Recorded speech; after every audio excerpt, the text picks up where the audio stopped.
Picture this. Ulm, Germany, May 31st, 1811. The sun hangs low over the Danube, casting long shadows across the cobblestone streets where thousands have gathered. On the ledge of the Adler Basti, the eagle's bastion, a man stands alone, wings of cloth and wood strapped to his body. Below him, King Frederick I of Württemberg waits with his sons and the crown prince of Bavaria. The air is thick with anticipation, with hunger for spectacle, with the weight of human ambition pressing against the laws of... This is not a celebration. This is an execution disguised as a demonstration. His name was Albrecht Berblinger, and he was nothing more than a tailor, an orphan who stitched coats by day and dreamed of the sky by night. He had studied the birds, dissected their movements, built his mechanical wings in secret. He had tested them before, in the quiet darkness of vineyard slopes where failure had no audience. But today there would be no privacy, no second chances. The king demanded proof. The crowd demanded entertainment. And Berblinger, standing on that stone ledge with nothing but faith in his calculations, was about to discover which force was stronger, the dream of flight or the pull of the earth. What happened next would be written in mockery and remembered in silence. But Berblinger was not the first to leap, nor would he be the last. For centuries, men had hurled themselves from towers and cliffs, chasing the same impossible dream. Some shattered their legs, some broke their backs, some fell so far their bodies were never found whole. This is not a story about success.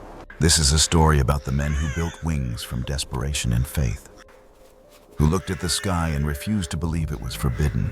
This is the story of the forgotten pioneers of flight and the brutal price they paid for daring to dream.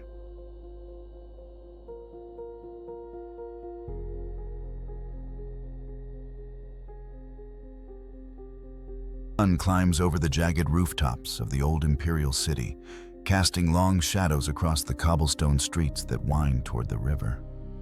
You can hear the murmur of the crowd growing louder with each passing hour. Thousands of voices blending into a single, hungry roar.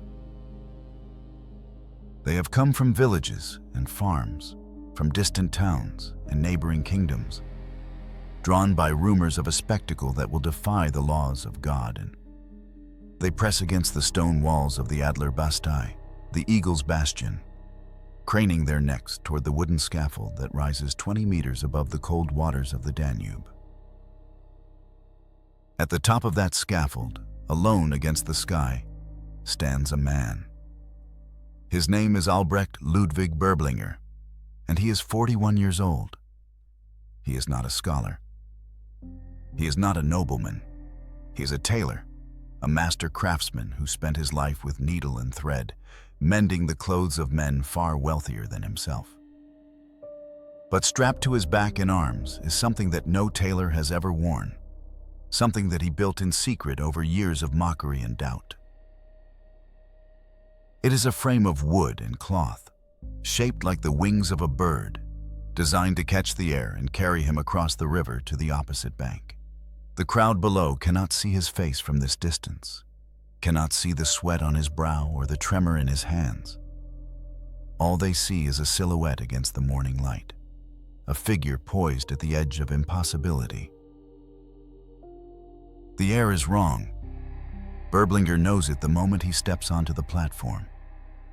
The wind that should lift him is absent, replaced by a cold downdraft rising from the river below.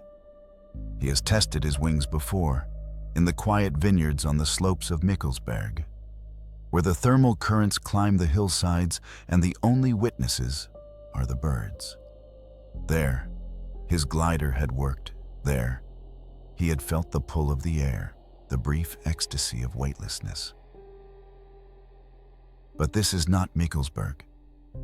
This is the Danube, where the cold water chills the air and pulls it downward, where the stone wall blocks the wind, where every condition conspires against flight.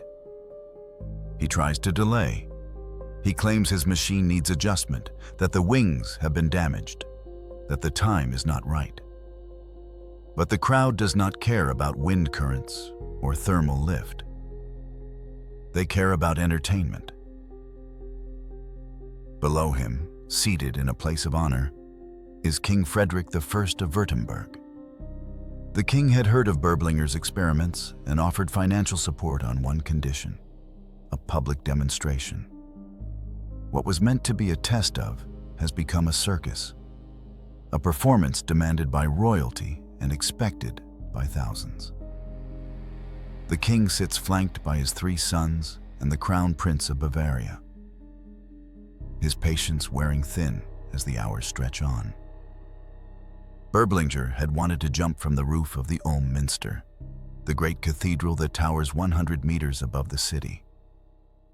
From that height, with enough distance to build speed and adjust his wings, he might have had a chance. But the city councilmen refused. They did not believe he would survive the fall, and they would not allow him to desecrate the Holy Church with his body. So they chose this place instead, the Eagle's Bastion, where the height is barely sufficient and the wind is treacherous. The scaffold beneath his feet is hastily built, 7 meters of rough timber stacked atop the 13-meter bastion wall. It sways slightly when he moves, creaking in the silence between the shouts of the crowd. Berblinger looks down at the river, 40 meters away across open air. It might as well be 40 miles. He knows the physics of flight better than anyone in this crowd, better perhaps than anyone in all of Europe. He has studied the wings of hawks and falcons, measured the angles of their feathers, calculated the ratios of weight to surface area. His design is sound. His mathematics are correct. But mathematics cannot account for fear, cannot factor in the pressure of 10,000 eyes watching your every breath. The day before, on May 30th, Berblinger had stood on this same platform and refused to jump. He told the crowd that his glider was broken, that the conditions were unsafe, that he needed more time. The spectators whispered that he had turned white as cheese, that his courage had failed him. The king, furious at the delay, had left the city to attend to other matters. But his brothers remained, and the princes, and the relentless crowd that refused to disperse. They returned the next morning, and the morning after that, until finally it was June 4th, and the mob's patience had run dry. They shouted at him to jump.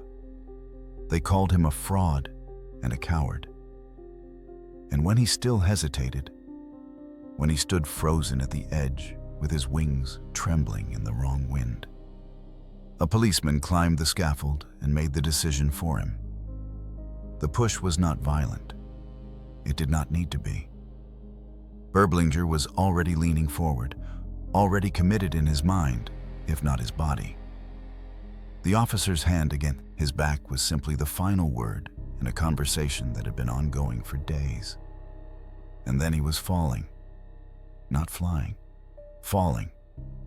The wings that had carried him across vineyard walls now flapped uselessly in the downdraft, catching nothing but his own terror. The crowd's roar turned to gasps and then to laughter as his body plummeted toward the water. He did not glide. He did not soar. He dropped like a stone wrapped in cloth, 20 meters straight down into the freezing Danube. The fishermen pulled him out. They always do. In every story of failed flight, there are fishermen or farmers or passers-by who retrieve the broken dreamer from wherever he has landed. Berblinger was alive, coughing river water and shivering with cold, but otherwise unharmed. His body had survived. His reputation had not. The crowd that had gathered to witness a miracle now dispersed in disappointment and derision. They called him a liar, a charlatan, a fool who had wasted the king's money and their time. The newspapers printed cartoons of the Tailor tumbling into the water, his wings useless, his dream shattered. And Berblinger, soaking wet and humiliated, was pulled from the river, knowing that his life would never be the same. But here is what the crowd did not know, what they could not have understood as they walked away laughing and shaking their heads. Berblinger's glider would have worked. It was tested decades later, in 1886, on the 175th anniversary of his failed flight. Engineers and aviators examined his design and declared it sound. They built replicas using his exact specifications and launched them from the same Bastion under similar conditions. The gliders flew. Not far, not gracefully, but they flew. The problem was never the machine. The problem was the place, the time, the pressure, the wind. Berblinger had been forced to perform in the worst possible conditions, at the wrong location, with no room for error. In 1986, the city of Ulm held a competition to see if modern hang gliders could cross the Danube from the Eagle's Bastion. 30 pilots tried. 29 fell into the water. The one who made it to the other side dislocated his arm on landing. Berblinger did not know any of this as he stood dripping on the riverbank, watching the crowd disperse. He did not know that history would remember him not as a fool, but as a pioneer. He knew only that he had failed, publicly and completely, in front of a king and 10,000 witnesses. And as the sun climbed higher over Ulm, casting light on the empty scaffold and the cold river below, Albrecht Berblinger walked home alone, carrying his broken wings on his back.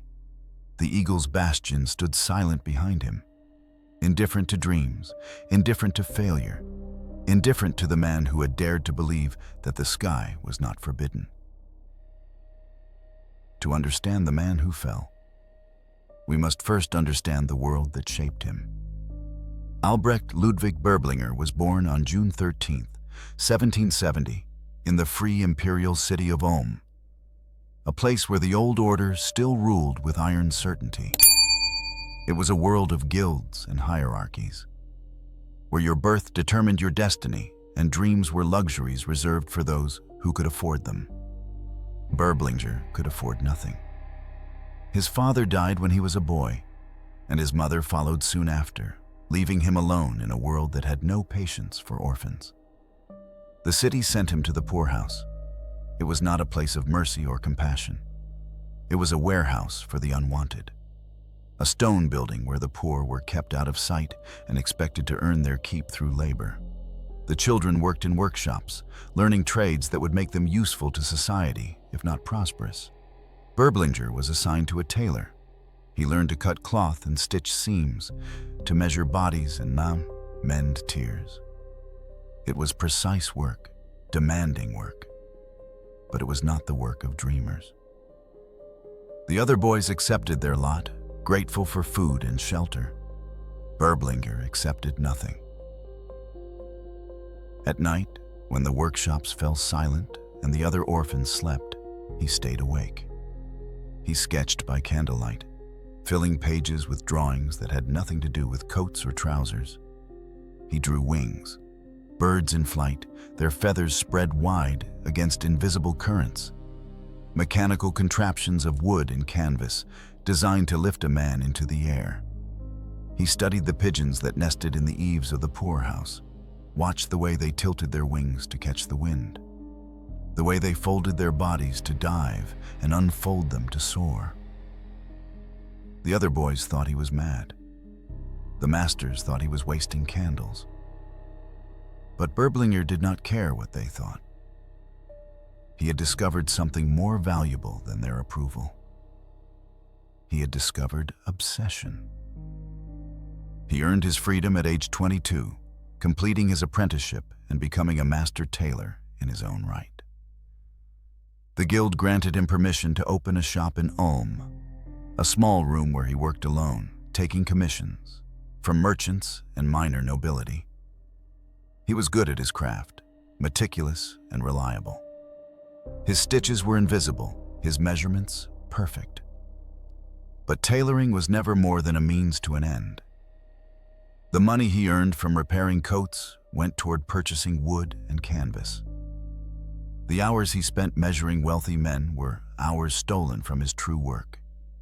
the designs that covered every wall of his workshop. He studied anatomy. He read every book on natural philosophy he could find, treatises on birds and wind and the properties of air. He dissected dead ravens purchased from hunters, spreading their wings on his workbench and measuring the length of each feather, the angle of each joint. He built models, small gliders made of paper and string, and launched them from his window to see how they fell. Most crashed immediately. Some glided a few meters before tumbling to the street below. But a few, a precious few, caught the air and sailed. And in those moments, Berblinger felt something he had never felt in the poorhouse or the tailor's shop. He felt hope. The city thought him eccentric, but harmless. Tailors were expected to be odd, solitary men who spent too much time alone with their thoughts. But eccentricity became scandal when Berblinger began testing his full-sized gliders. He built a frame large enough to carry a man. Constructed from ash wood and covered with tightly woven linen, it weighed less than 20 kilograms, light enough to lift but strong enough to support his body. He needed a place to test it, somewhere high enough to build speed but soft enough to survive a crash. He chose the vineyards on the slopes of Mikkelsberg, just outside the city walls. He went at dawn, when the farmers were still asleep and the only witnesses were crows. He climbed to the top of the vineyard terraces, strapped the glider to his back and arms, and ran downhill as fast as his legs could carry him. The first attempt ended in a tangle of broken wood and torn cloth. The second ended with Berblinger face down in the dirt, his ribs bruised and his pride shattered. But the third was different. He felt the wings catch the air, felt his feet leave the ground, felt the terrifying exhilaration of weightlessness as he glided 6 meters before gravity reclaimed him. It was not flight, not truly, but it was closer than any man in Ulm had ever come. Word spread. A tailor who could fly, or at least believed he could. The story reached the ears of the city council and threw them to the royal court in Stuttgart. King Frederick I of Württemberg was a man fascinated by an invention, a patron of engineers and alchemists. He had heard of the Montgolfier brothers and their balloons, had seen the prince of men ascending into the clouds in wicker baskets suspended beneath silk spheres. But this was different. This was not hot air and hydrogen. This was a man with wings, a human bird. The king sent word to Ulm. He wanted a demonstration. Berblinger should have said no. He should have explained that his glider required specific conditions, that it worked only on slopes where the air rose with the terrain, that he had never attempted to fly from a stationary height. But kings do not ask, they command.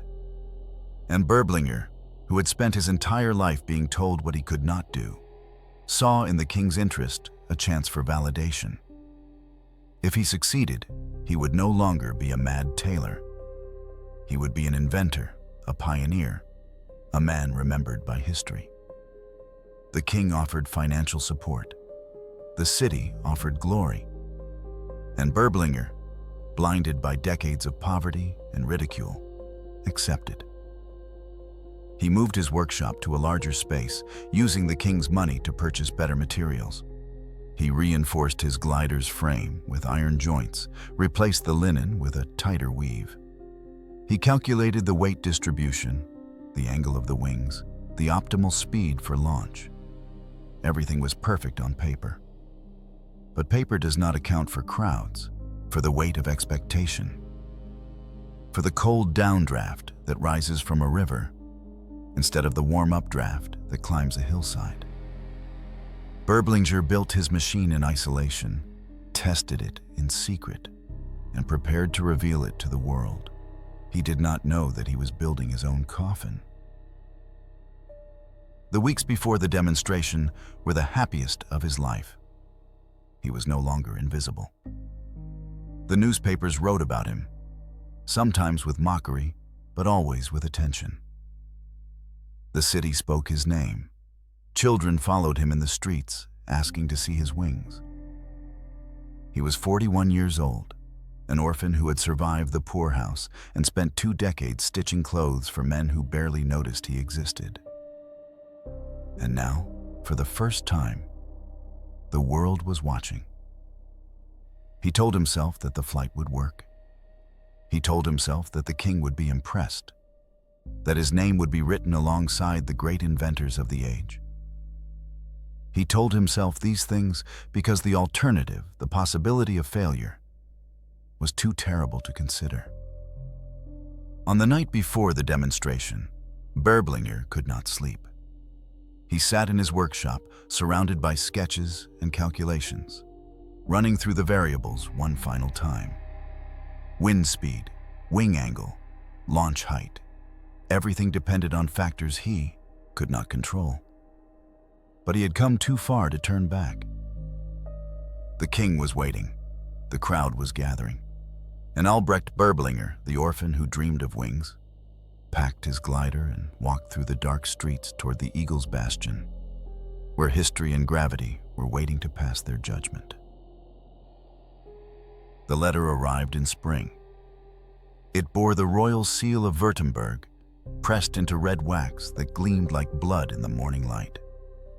The messenger who delivered it waited in Berblinger's shop, watching the tailor's hands tremble as he broke the seal and unfolded the paper. King Frederick I had heard of the flying experiments, had been told of the tailor who believed he could soar like a bird. The king demanded a demonstration, not a request, a command. Berblinger read the letter 3 times, each reading slower than the last. The king offered money, enough to purchase better materials and expand his workshop. He offered recognition, the chance to present his invention before the royal court and the nobility of the kingdom.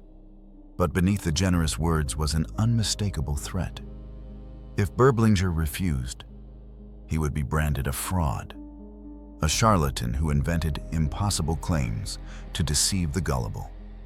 The tailor looked up at the messenger, at the man's impassive face waiting. For an answer, he said yes. What else could he say? The news spread through Ulm like fire through dry timber. A flying man, a demonstration before the king. The newspapers published announcements describing the upcoming spectacle in breathless prose. They called Berblinger a genius, a visionary, the man who would unlock the secret of flight that had eluded humanity since the dawn of time. Some articles were skeptical, suggesting that the tailor had lost his mind, that his machine would fail and his body would be found broken on the cobblestones. But skeptical or enthusiastic, they all agreed on one thing: this would be worth watching. Berblinger tried to control the narrative. He met with the city council and explained his requirements. He needed to launch from the Ulm Minster, the great cathedral whose spire rose 161 meters above the city. From that height, he would have enough distance to build speed, to adjust his wings, to glide across the Danube to the opposite bank. The council listened politely, nodding as he explained the physics of lift and drag, the way thermal currents rose along stone walls. Then they denied his request. The minster was sacred ground. The church fathers would not permit a flying experiment from its roof, especially one that seemed likely to end in death. If Berblinger fell, if his body shattered on the cathedral steps, the scandal would stain the holy building forever. No, they said. Choose another location. Berblinger suggested the city walls, higher than the Bastion but still accessible. Again they refused. Finally, with patience exhausted and the king growing impatient, they made their decision. He would jump from the Adler Baste, the Eagle's Bastion, a defensive tower that rose 20 meters above the Danube. It was not high enough. Berblinger told them this, explained that 20 meters gave him perhaps 2 seconds of flight time, barely enough to stabilize the glider before impact. they did not care. The decision was final. The date was set for May 30th, 1811. The entire kingdom seemed to know. Farmers left their fields, merchants closed their shops, families traveled for days to witness the spectacle. By dawn, thousands had gathered along the riverbank and atop the city walls. They brought food and wine, turning the demonstration into a festival. Street vendors sold roasted nuts and sausages. Musicians played for coins. Children ran through the crowd, shrieking with excitement. And above it all, visible from every corner of the city, stood the wooden scaffold erected atop the Eagle's Bastion, a crude platform from which the Tailor would either fly or fall. King Frederick arrived at noon with an entourage that filled half the riverbank. He came with his 3 sons, Wilhelm, Crown Prince of Württemberg, Paul, who would later rule as King Paul I, and the youngest, still a boy, wide-eyed at the spectacle. Beside them stood Crown Prince Ludwig of Bavaria, the future king who had traveled from Munich to witness this historic moment. They sat beneath silk canopies, protected from the sun, surrounded by advisors and courtiers. The king was not known for his patience. He expected value for his investment. Berblinger climbed the scaffold at 1 o'clock. The crowd roared when he appeared, a small figure silhouetted against the sky, his wings folded against his back like those of a resting bird. He stood at the edge of the platform, looking down at the river 40 meters away. The wind was wrong. He could feel it immediately, a cold downdraft pulling air toward the water instead of rising along the stone wall. In the vineyards of Mikkelsburg, he had waited for the right conditions, had launched only when the thermal currents were favorable. But here, there was no waiting. 10,000 people stared up at him. The king sat below, visible even from this height, his face already showing signs of irritation. Berblinger checked his glider. He tested the joints, pulled at the canvas to ensure it was taut, adjusted the straps that bound the frame to his arms and torso. Every movement was visible to the crowd below, and with each adjustment, their murmurs grew louder. They wanted action. They wanted flight or failure, triumph or disaster. What they did not want was delay. But Berblinger could not jump. Not yet. Not into this wind. He signaled to the officials below, shouting that the conditions were not right, that he needed to wait for the air to change. The officials shouted back, their words lost in the noise of the crowd. An hour passed, then 2. The sun climbed higher, beating down on the platform and the waiting masses. The festival atmosphere began to sour. People grew restless, their excitement curdling into frustration. They had traveled far, spent money they could not afford, all to watch a man stand motionless on a platform. Some began to jeer, others called him a coward. Berblinger heard the insults drifting up from below, each one a knife blade sliding between his ribs. He looked at his glider, at the machine he had spent years perfecting. It would work. He knew it would work. But not here, not now, not like this. At 3 o'clock, the king stood. His patience had ended. He sent word through his advisors, "Jump now or be arrested for fraud." The message reached Berblinger through a city official who climbed the scaffold and delivered it in a whisper. The tailor looked at the man, saw no sympathy in his eyes, only the cold bureaucratic certainty of someone following orders. Berblinger nodded. He turned back to the edge of the platform, adjusted his wings one final time, and prepared to jump. Then he stopped. His legs would not move. His body, understanding what his mind refused to accept, had frozen in place. The crowd's jeers became a sustained roar. They threw things. bits of food and stones that fell short of the platform but conveyed their message clearly.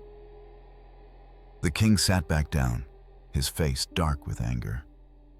The princes whispered among themselves, and Berblinger, standing at the edge with his wings spread and his courage failing, made a decision that surprised everyone, himself most of all. He turned around. He walked back across the platform, down the scaffold, and disappeared into the crowd. The demonstration was over. The tailor had refused to jump. The newspapers the next day were merciless. They called him a fraud, a liar, a madman who had wasted the kingdom's time and money. Cartoons showed him cowering on the platform while birds mocked him from above. The king, humiliated before his sons and the Bavarian crown prince, withdrew his financial support. The city council demanded that Berblinger return the money already spent. And the people of Ulm, who had cheered his name just days before, now spat it like a curse. But the story was not over. Kings demand, and crowds remember. The pressure did not ease. It grew. Day after day, people gathered at the Eagle's Bastion, shouting for the tailor to jump. They found him in the streets, in his workshop, even at his home. Jump, they demanded. Prove you are not a fraud. And Berblinger, trapped between the king's wrath and the mob's hunger, knew that eventually, inevitably, he would have to return to that platform and finish what he had started. The scaffold waited. The river waited, and somewhere in the cold mathematics of wind and weight, gravity waited to deliver its final judgment. Before we descend into the final moments of Albrecht Berblinger's dream, I want to ask something of you. If you believe that the forgotten pioneers of history, the men who dared and failed before others could succeed, deserve to be remembered, please take a moment to like this video and subscribe. Your support keeps the candle burning in the darkness, allows us to keep telling the stories that textbooks prefer to forget. 5 days passed between Berblinger's refusal and his final ascent. 5 days of shame and pressure, of sleepless nights and streets that felt like gauntlets. The people of Ulm did not forgive him for his cowardice, did not accept his explanations about wind currents and thermal lift. They saw only a man who had promised flight and delivered nothing. Every morning, crowds gathered outside his workshop, shouting insults and demands. Every evening, he returned home to find messages scrawled on his door, crude drawings of a tailor falling from the sky, words that cut deeper than any blade. The king sent another letter. This one contained no offers of support, no encouraging words about scientific progress. It was brief and brutal. Jump or face charges of fraud and embezzlement. The money Frederick had provided was not a gift, but an investment. And investments demanded returns. Berblinger had taken royal funds under false pretenses, had promised a demonstration and failed to deliver. The penalty for defrauding the crown was prison, possibly worse. The tailor sat in his workshop, reading the letter by candlelight, and understood that he had only two choices: the river or the dungeon. On June 3rd, he returned to the Eagle's Bastion. The crowd that gathered was smaller than before, more skeptical, more vicious. They had been disappointed once and would not forgive a second betrayal. Berblinger climbed the scaffold with his glider strapped to his back, feeling every eye upon him, feeling the weight of their judgment pressing down like a physical force. He reached the platform and looked out at the river. The wind was still wrong. The downdraft still pulled the air toward the water instead of lifting it. Nothing had changed except the deadline. He stood there for hours. The crowd grew restless, then angry, then explosive. They threw more than insults now. Stones clattered against the scaffold. Bottles shattered on the platform below. Someone in the crowd began a chant, a rhythmic repetition of a single word. Jump, jump, jump. Others joined until the word became a roar, a command issued by 10,000 throats. Berblinger looked down at them, at their upturned faces twisted with bloodlust, and realized that they no longer cared whether he flew or fell. They simply wanted spectacle. They wanted conclusion. But he could not do it. His body refused, every muscle locked in rebellion against what his mind knew was suicide. As the sun began to set, casting long shadows across the river, Berblinger turned once more and descended the scaffold. The crowd's fury followed him through the streets, a tide of rage that threatened to drown him. That night, he did not sleep. He sat in his workshop, staring at his calculations, at the sketches that covered every wall. Everything was correct. The design was sound. But soundness meant nothing if he could not make himself jump. June 4th dawned gray and cold. Berblinger woke with the certainty that this was the day he would die. Not might die, would die. Either in the river or in prison, but certainly, inevitably. He dressed slowly, ate nothing, and walked through the empty morning streets toward the Bastion. The crowd was already gathering, larger than before. Word had spread that this was the final attempt, that the Tailor would jump today or be arrested. They wanted to be there when it happened. They wanted to witness the moment, whether it ended in triumph or tragedy. The king did not attend. He had returned to Stuttgart after the first humiliation and would not risk a second. But his representatives were there, stern men in formal dress who watched from positions of authority, ready to arrest Berblinger the moment he failed. The city officials were there, calculating the cost of this disaster to Ulm's reputation. And the crowd was there, thousands strong, pressed against the riverbank like spectators at an execution. Because that is what this had become, not a scientific demonstration, an execution. Berblinger climbed the scaffold one final time. His hands were steady now, steadier than they had been in days. When a man accepts his death, fear becomes irrelevant. He reached the platform and strapped himself into the glider, checking each connection with the meticulous care of a man who has spent his life working with his hands. The wings spread wide, catching the weak sunlight, casting shadows on the water below. From the ground, it must have looked magnificent, this man-bird silhouetted against the gray sky. From the platform, it felt like wearing your own coffin. He stood at the edge. The river waited 40 meters away, a distance that seemed to grow larger the longer he stared at it. His calculations said he could glide that far if the conditions were right. But the conditions were not right. They had never been right. Berblinger knew this with the cold certainty of mathematics. He knew that when he jumped, he would fall. The only question was whether he would survive the impact. He closed his eyes. He tried to make his legs move. They would not. The crowd's patience snapped. Their roar became deafening, a wall of sound that crashed against the platform like a physical force. The king's representatives shouted orders to the city officials. The city officials shouted orders to the police. And a single policeman, whose name history did not bother to record, climbed the scaffold with his jaws set and his orders clear. He reached the platform and stood beside Berblinger. The Tailor looked at him, saw no malice in the officer's eyes, only duty. The policeman placed his hand against Berblinger's back. He pushed.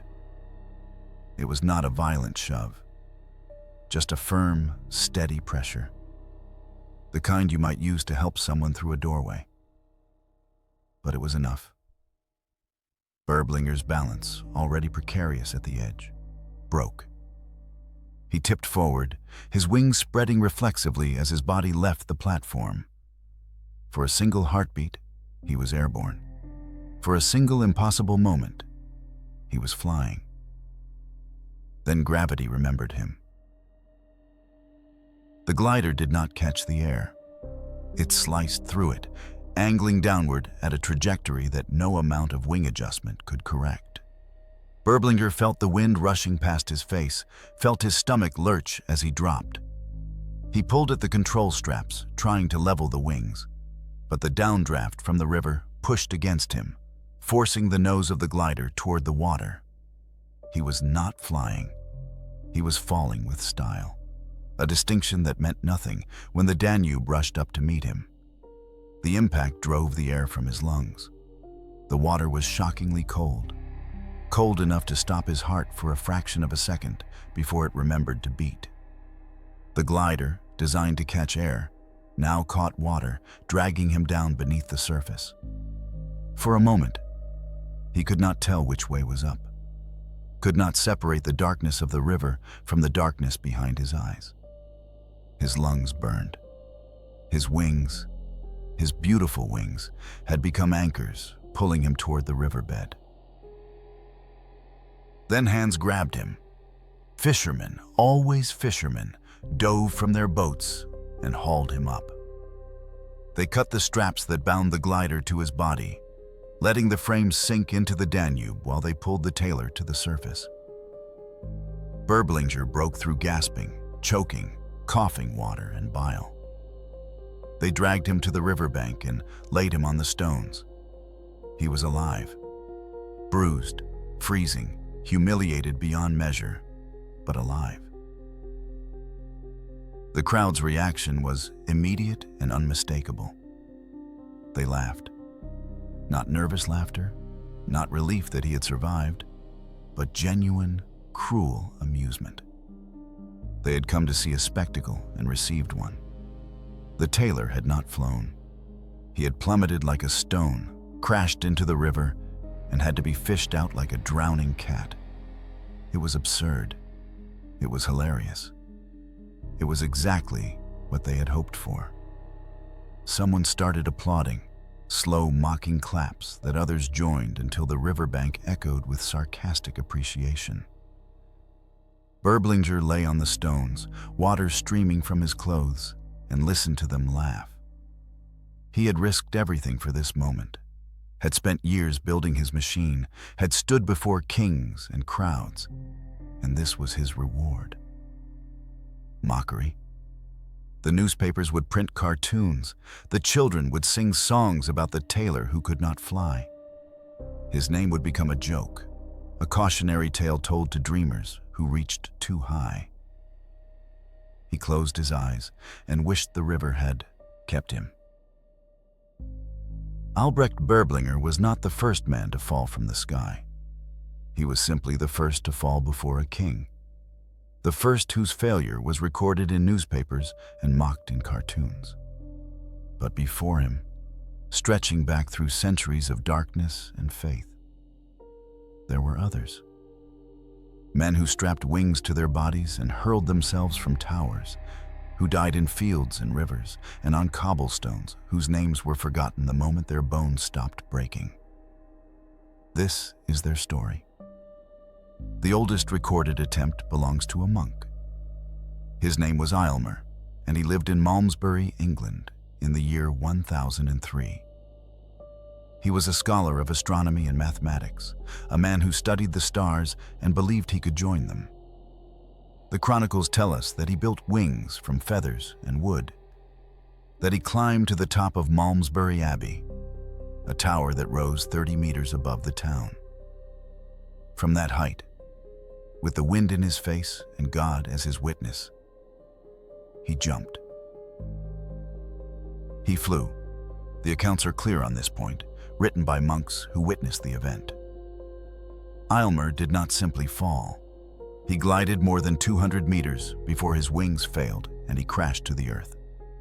The impact shattered both his legs, leaving him crippled for the rest of his life. but he survived. And in surviving, he became a legend. Years later, when asked if he regretted his attempt, Aylmer said no. His only regret was that he had not attached a tail to his apparatus to control his descent. He had identified the problem. He simply never got a second chance to solve it. 4 centuries later, in Italy, another man dreamed of flight. Giovanni Battista Danti was a mathematician and engineer from Perugia, a city built on hills where the wind climbed the stone walls and the birds circled overhead like living proof of possibility. In the year 1503, during the wedding celebrations of the city's ruling family, Danti announced that he would fly across the Bams Plaza. He built wings of iron and feathers, designed with the precision of a Renaissance mind. He climbed to the roof of the church of Santa Maria, blessed himself before the altar, and leaped. For a brief, glorious moment, he soared. The crowd below gasped as Danti glided above their heads, his wings spread wide, his body suspended in defiance of natural law. Then one of the iron bars in his left wing snapped. The balance broke, the wing folded, and Danti spiraled downward. He crashed onto the roof of the church, his body breaking against the tiles. He survived. But like Aylmer, he was crippled, his legs twisted and useless. The church declared his attempt blasphemous, an insult to God who had created man without wings for a reason. Danti never flew again. Not all the stories have names. In medieval France, a man whose identity has been lost to time built wings of fabric stretched over wooden frames. He climbed to the top of a monastery tower and announced to the gathered monks that he had discovered the secret of flight.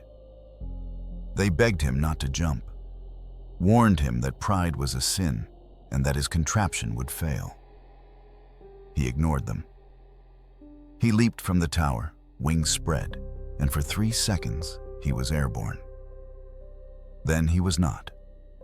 His body struck the monastery wall 20 meters below, the impact so severe that the stones were stained with his blood. The monks buried him in an unmarked grave, and his name was deliberately forgotten, erased from the records as punishment for his hubris. In Turkey, during the reign of Sultan Suleiman the Magnificent in the 16th century, a man named Hezarfen Ahmed Çelebi built wings from eagle feathers and climbed to the top of the Galata Tower, a tower in Constantinople. The tower rose 67 meters above the Bosphorus, and from its peak, Çelebi could see both Europe and Asia separated by the strait below. He jumped. According to Ottoman chronicles, he glided across the Bosphorus, covering more than 3 kilometers before landing safely on the Asian shore. The Sultan, impressed but disturbed by such unnatural achievement, exiled Çelebi to Algeria. He reasoned that a man who could fly might one day try to escape prison or invade a fortress from above. Çelebi never returned to Constantinople. His fate in exile is unknown. But not all accounts are so optimistic. In China during the Ming Dynasty, court records describe a scholar named Wan Hu who attempted to reach the heavens using a different method. He constructed a flying chair, a wooden seat to which he attached 47 large rockets. The rockets were to be ignited simultaneously, propelling him into the sky. On the day of the attempt, Wan Hu sat in his chair, gave the signal to light the fuses, and disappeared in a massive explosion.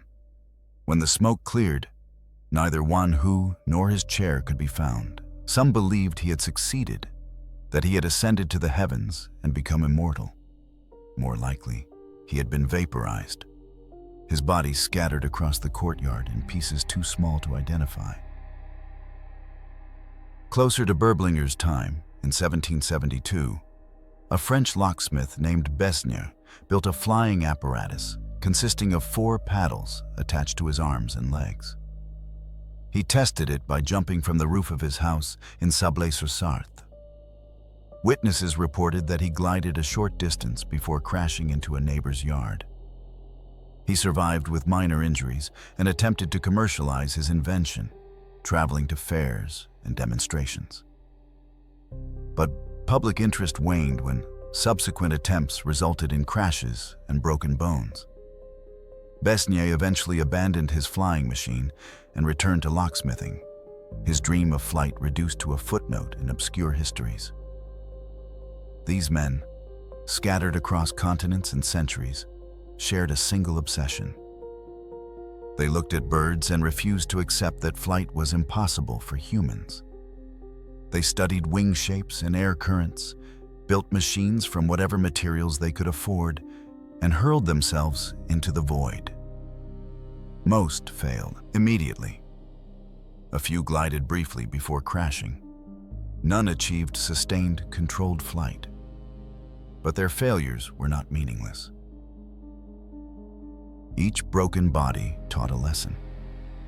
Aylmer learned that control surfaces were necessary. Dante discovered that structural integrity was crucial. The nameless French monk proved that fabric wings lacked sufficient strength. Wan Hu demonstrated that raw propulsive force without control was suicide.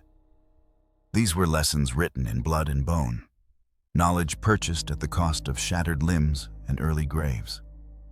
The men who came after, the Lilienthals and Wrights, who would eventually succeed, stood on a foundation built from corpses. Berblinger knew these stories. He had read the accounts, studied the failures, tried to learn from the mistakes of those who came before.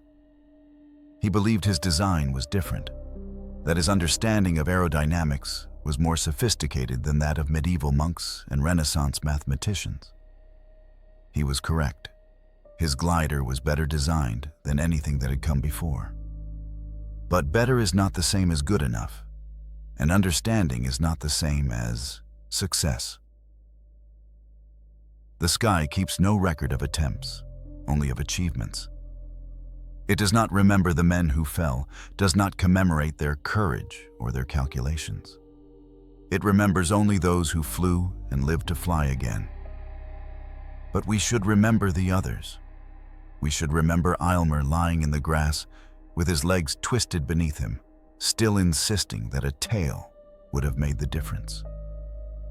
We should remember Dante crumpled on the church roof, his wings broken, his body broken, but his belief in flight unshaken. We should remember the nameless monk whose blood stained the monastery wall, and Wan Hu who disappeared in smoke and fire. They were not fools. They were pioneers, explorers of a frontier that existed in 3 dimensions instead of 2. The fact that they failed does not diminish their courage.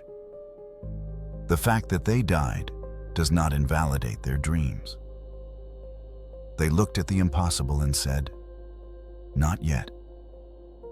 They built wings from hope and mathematics and leaped into the unknown.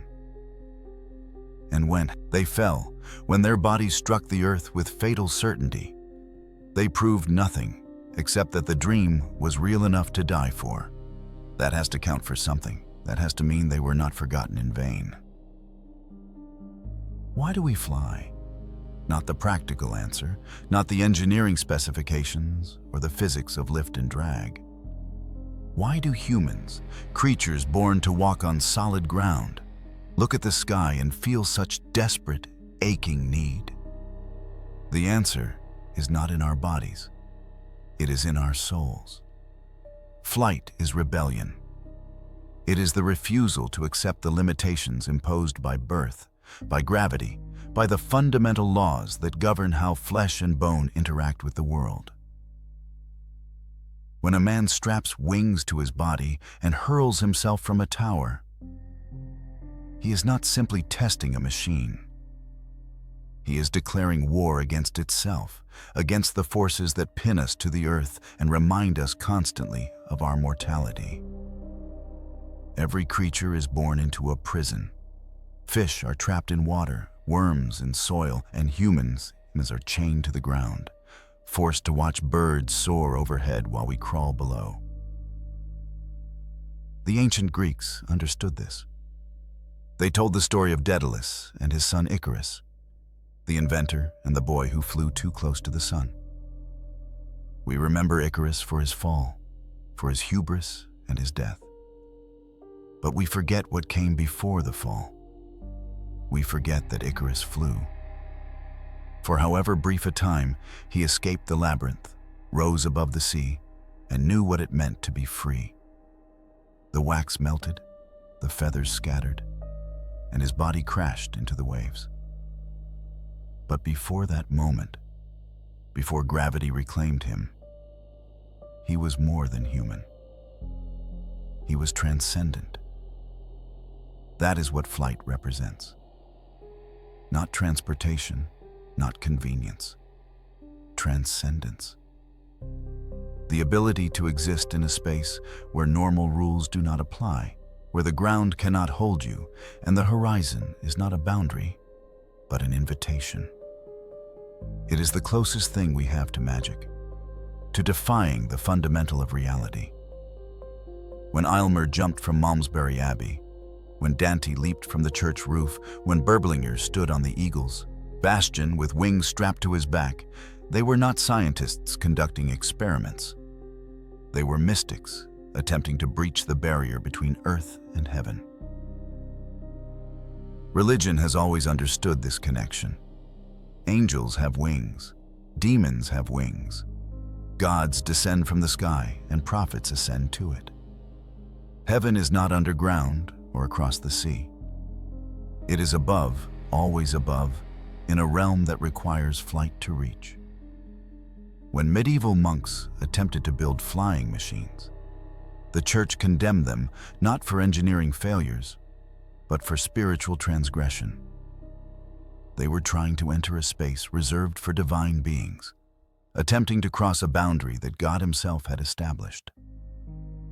Flight was not a technological challenge. It was a theological one.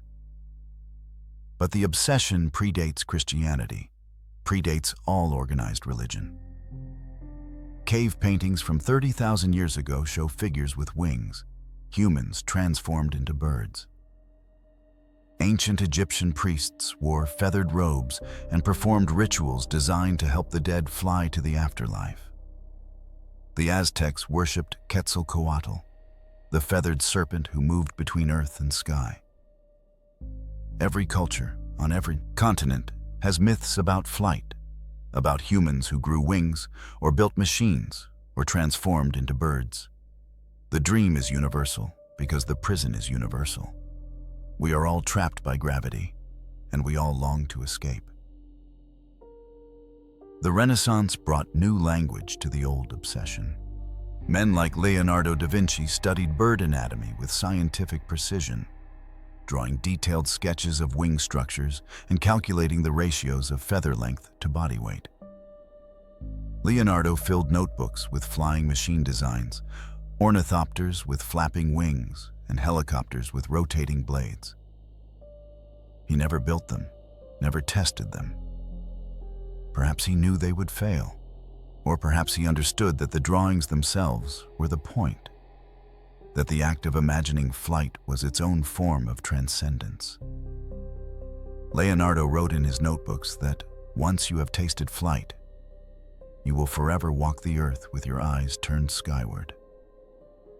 He never flew himself, never rose more than a meter off the ground.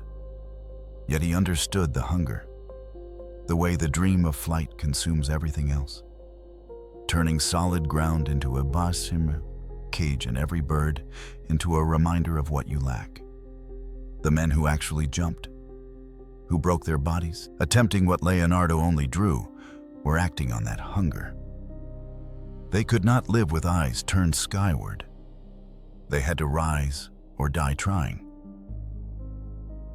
The Enlightenment should have cured this madness.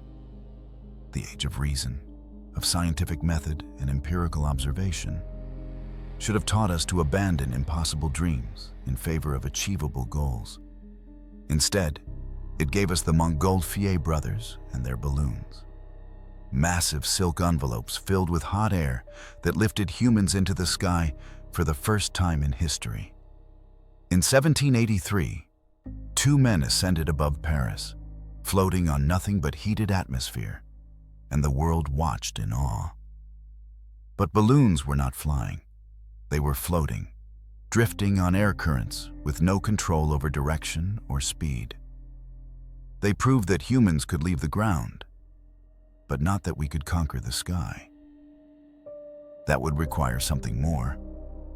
It would require wings, real wings, not fabric imitations, but mechanical extensions that could be controlled, adjusted, directed by human will. The 19th century produced dozens of attempts, gliders and ornithopters and propeller-driven contraptions that spun briefly in the air before crashing. Otto Lilienthal made more than 2,000 flights in Germany, gliding from hilltops and documenting every detail. He died in 1896 when a gust of wind flipped his glider and he fell 15 meters to the ground. His last words, whispered to his brother, were sacrifices must be made. He was right. Flight demanded sacrifice. It took the bodies of monks and mathematicians, of tailors and inventors, of anyone brave or foolish enough to strap wings to their backs and jump. Each sacrifice taught a lesson, added a small piece of knowledge to the vast puzzle of aerodynamics. But the men who died did not do so for future generations. They did not jump thinking their failure would help someone else succeed. They jumped because the alternative, living earthbound with the knowledge that flight was theoretically possible, but personally unattainable, was unbearable. The Wright brothers finally solved it in 1903. They built an engine light enough to lift its own weight, wings strong enough to support a man, and controls sophisticated enough to direct the machine through three-dimensional space. Their first flight lasted 12 seconds and covered 37 meters. It was barely more than a hop, a brief moment of controlled ascent followed by a gentle landing. But it was enough. It proved that humans could fly, truly fly, with the same freedom and control as birds. Yet even now, more than a century after the Wright brothers, the obsession has not faded. Millions of people board airplanes every day, flying across continents in climate-controlled cabins while watching movies on personal screens. But that is not the flight that haunts us. That is transportation, efficient and sterile and completely divorced from the dream. The dream requires wind in your face, requires your body exposed to the sky, requires the knowledge that you are suspended in space with nothing but air beneath you. That is why people still jump from cliffs with wingsuits, why they build ultralight aircraft in their garages, why they spend fortunes learning to fly gliders that are barely more sophisticated than what Berblinger built 2 centuries ago. The obsession that drove Aylmer and Dante and Berblinger to their falls has not disappeared. It has simply evolved, adapted to new technologies while maintaining its essential character. We are still creatures bound to the earth, still prisoners staring at the sky. We still feel that desperate, irrational need to rise above our limitations, to exist for even a moment in that impossible space between ground and stars. Flight is not about reaching a destination. It is about escaping the inescapable, defying the undeniable, becoming briefly what we were never meant to be. That is why they jumped. That is why they will always jump. The dream is stronger than fear, stronger than physics, stronger even than death, because in the moment before the fall, in that single heartbeat of weightlessness, before gravity reasserts its claim, they were free. And freedom, even for a second, is worth any price. Albrecht Berblinger lived for 18 more years after his fall. They were not good years. They were not years of redemption or second chances. Not years where the world reconsidered its judgment and apologized for its cruelty. They were years of poverty and silence, of a man who had reached for the sky and been punished for his audacity. The day after the fall, the creditors arrived. The king's representatives demanded repayment of the funds provided for the demonstration. The city council presented bills for the construction of the scaffold, for the police presence, for the administrative costs of organizing the spectacle. Berblinger had no money. The income from his tailor shop had dried up the moment his reputation collapsed. Who would trust their clothes to a man who could not even build a working pair of wings? The officials seized what little he owned, his tools and materials, leaving him with barely enough to survive. He tried to rebuild. He opened a smaller shop in a cheaper part of the city, taking whatever work he could find. But his hands, once so steady with needle and thread, had begun to shake.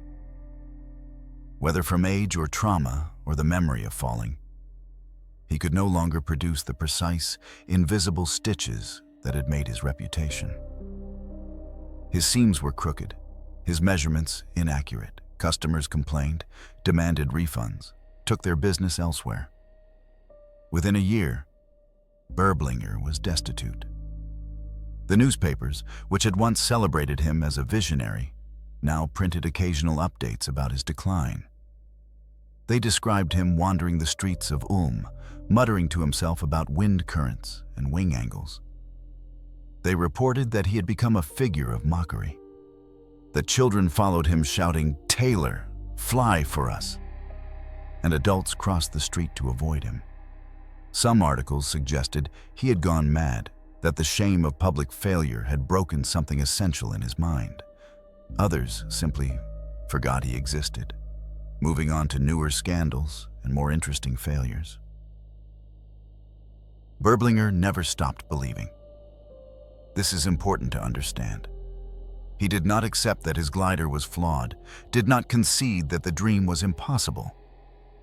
In the final years of his life, living in a single rented room, he continued drawing designs for improved wings. He calculated angles and ratios, filled pages with notes about thermal currents and control surfaces. He knew what had gone wrong at the Eagle's Bastion, understood that the location and conditions had doomed the attempt before he jumped. But no one would give him another chance. No one would fund another demonstration.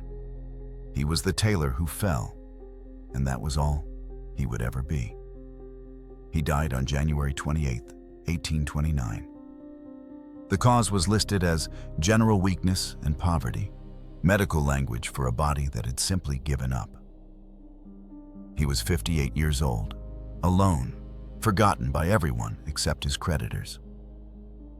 The funeral was small, attended by a handful of people who remembered him not as an inventor, but as the man who had once been famous for falling. They buried him in an unmarked grave in the Ulm city cemetery. No monument, no inscription, just another body in the ground, indistinguishable from thousands of others. For more than a century, that was the end of the story. Albrecht Berblinger, the tailor who tried to fly, became a cautionary tale, a punchline, a name invoked when someone needed an example of hubris and failure. German children learned about him in school, about the foolish man who ignored the laws of and paid the price.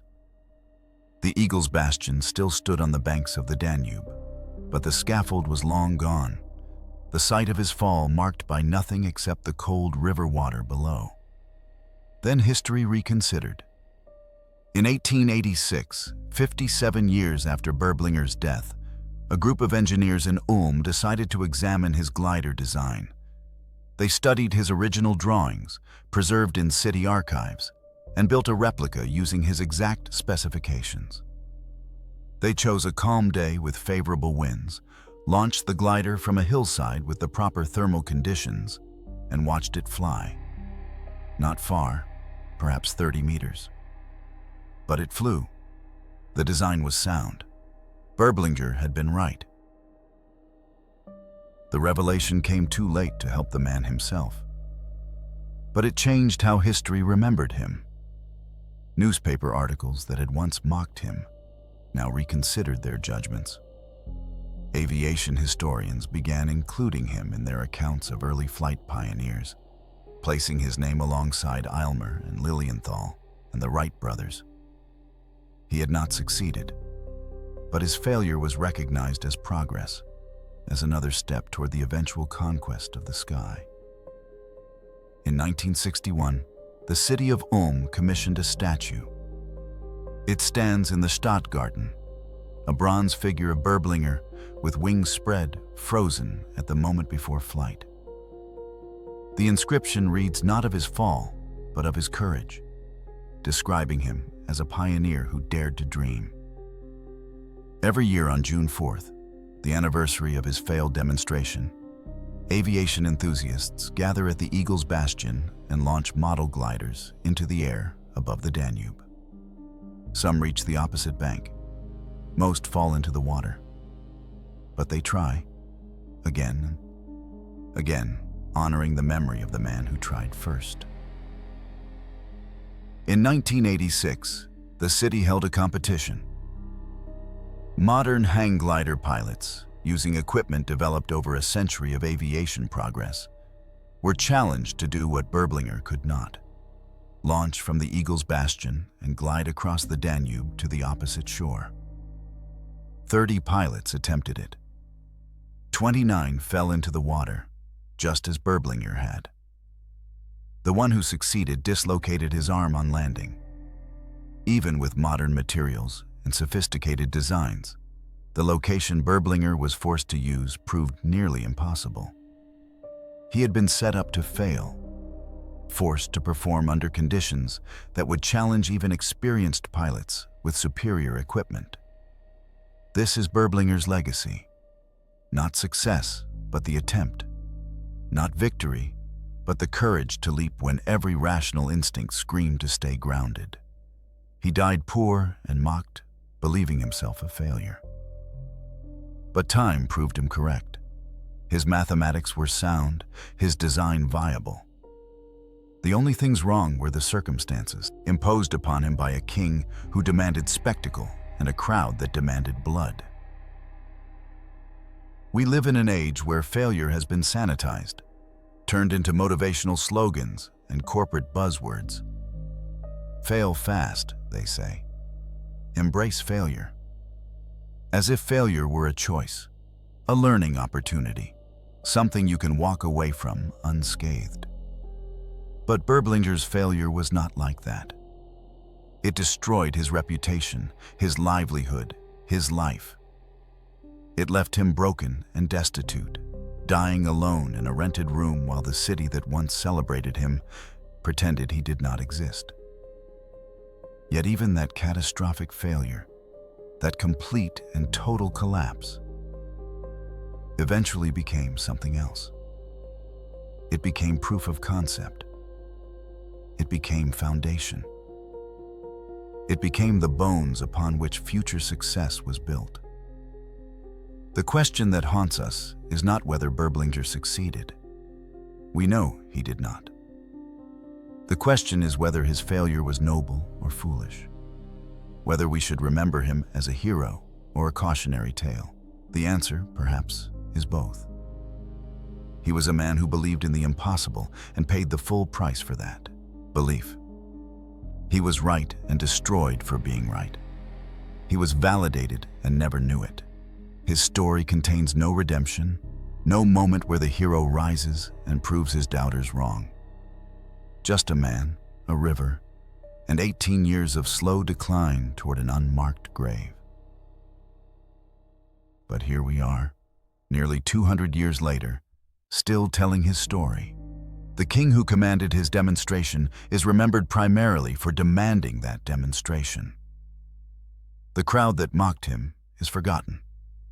And Albrecht Berblinger, the tailor who fell, stands in bronze above the city where he was once ridiculed, his wings spread forever in the moment before flight. If that is not redemption, it is the closest thing to it that history can provide. If you found value in this exploration of forgotten pioneers and impossible dreams, let me know in the comments. Was Albrecht Berblinger a visionary ahead of his time? Or a cautionary tale about knowing your limits? And tell me, where are you watching from, and what time is it where you are? Until next time, may your dreams be worth the fall. This has been Echoes of the Old World.